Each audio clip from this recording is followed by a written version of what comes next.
Finally, in our discussion of the file systems, let's talk about some addressing shortcuts, the dot and the dot dot addressing technique.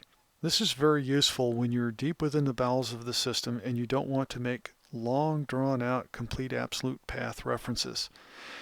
We happen to know where we're at right now in our home directory. There are two directories here, TMP and desktop. Let's go to TMP. In TMP is our file system info file. We need to gather information that we left in the desktop folder about our floppy drive. To see what's in that folder, since we know that it's one level back, we go dot dot, and that's the parent directory, /desktop, and that shows us the contents of the folder that's directly under home Knoppix.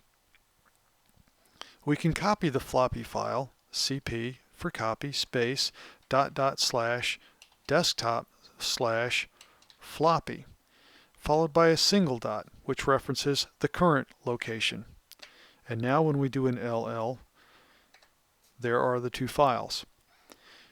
To recap, dot is the current location, dot dot is the parent directory. If you were to reference the parent directory and specify a subdirectory other than the one that you're in, it would show you the contents of that directory and not your directory. This is useful also from the home directory. CD enter will always return you to your home directory. If you want to know what is underneath your directory, LL space dot dot, and that shows you that there are three users, Knoppix, Konikoff, and Robert. Notice that the Konikoff and Robert accounts are both members of the same group, backup user.